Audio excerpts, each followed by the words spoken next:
Baik sahabatku fillah, puasa itu adalah ibadah yang tidak terukur pahalanya.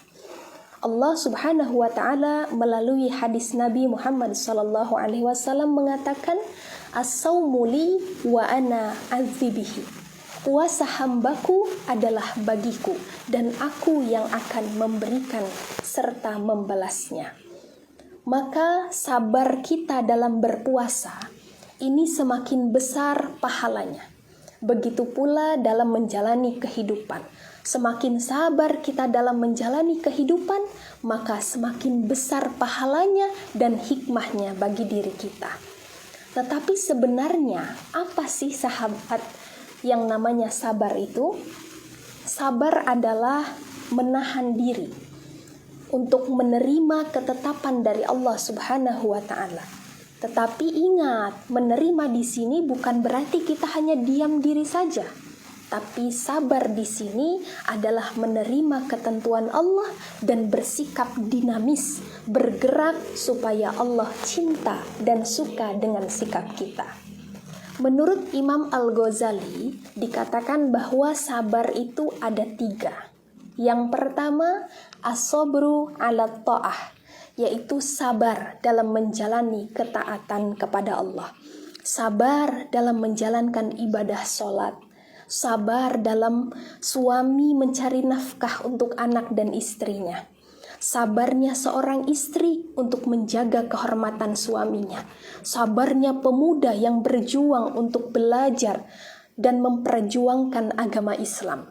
Serta sabarnya kita dalam berpuasa itu juga sabar dalam menjalankan ketaatan.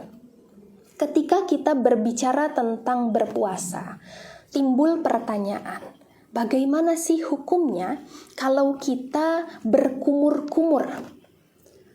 Kalau dalam pikiran saya, ini muncul barangkali berkumur dalam kita berwudu ketika berpuasa.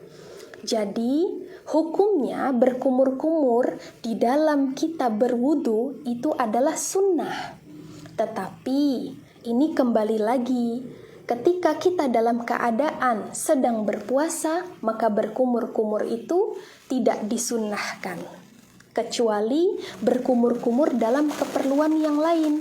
Misalnya, sahabat fillah gosok gigi, kemudian berkumur-kumur. Apakah batal puasanya? Tentu saja tidak. Tetapi sebagian ulama memakruhkan apabila sikat gigi kemudian berkumur-kumur pada saat sudah tergelincirnya matahari. Misalnya jam 12, jam 1, jam 4. Kenapa dimakruhkan? Sebab pada kondisi saat itu, kondisi tubuh kita, tenggorokan kita lagi kering.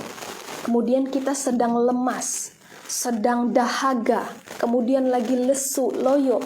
Tiba-tiba ketika kita berkumur, jadi semangat lagi. Maka inilah yang dikhawatirkan. Khawatir air yang kita gunakan untuk berkumur-kumur itu tertelan sehingga menyebabkan batalnya puasa kita. Sahabatku yang mudah-mudahan dirahmati oleh Allah Subhanahu wa taala, kemudian sabar yang kedua itu adalah as-sabru 'alal ma'siyah, sabar dalam meninggalkan kemaksiatan.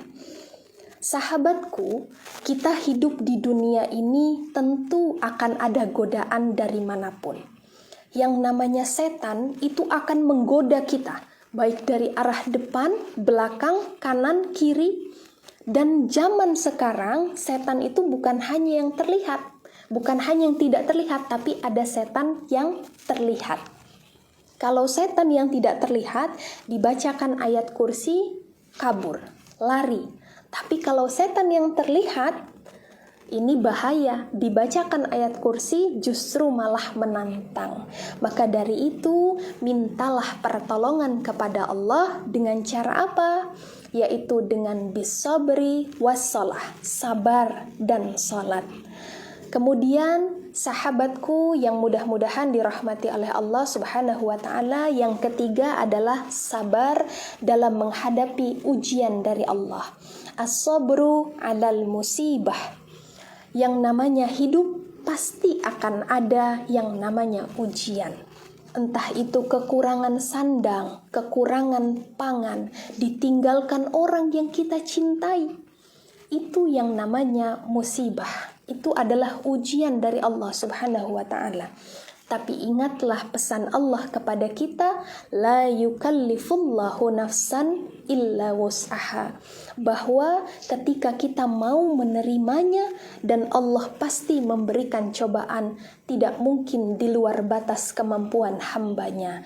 Jadi marilah sama-sama kita maknai bulan Ramadan nanti untuk bulan pembelajaran diri, sebab di dalam hadis disebutkan, man soma ramadhana imanan wahtisaban ghufira lahu ma taqaddama min dzambi. Barang siapa yang berpuasa di bulan suci Ramadan dengan keimanan, maka Allah Subhanahu wa ta'ala akan mengampuni dosanya di masa yang lalu. Hadis riwayat Bukhari. Maka marilah kita menjadi manusia-manusia yang sabar, sebab sabar akan subur, tidak sabar bisa hancur. Demikian yang dapat saya sampaikan, mudah-mudahan ada manfaatnya. Mohon maaf jika ada kesalahan. Wabillahi taufiq wal hidayah. Wassalamualaikum warahmatullahi wabarakatuh.